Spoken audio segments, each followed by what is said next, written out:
Good morning, Pitmalo. Ito, dito siya pantanggal ng buko. Ito na siya naman, alam nyo na mamaya mga kapitmalo kung anong gagawin nitong isang itak mo.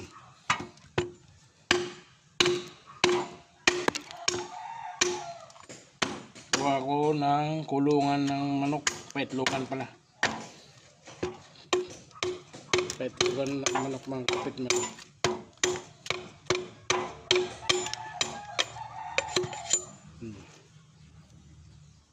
Bagong asa yan eh.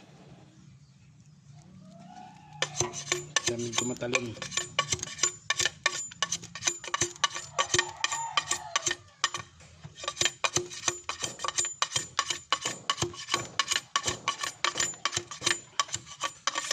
Pwede naman hindi tanggalin.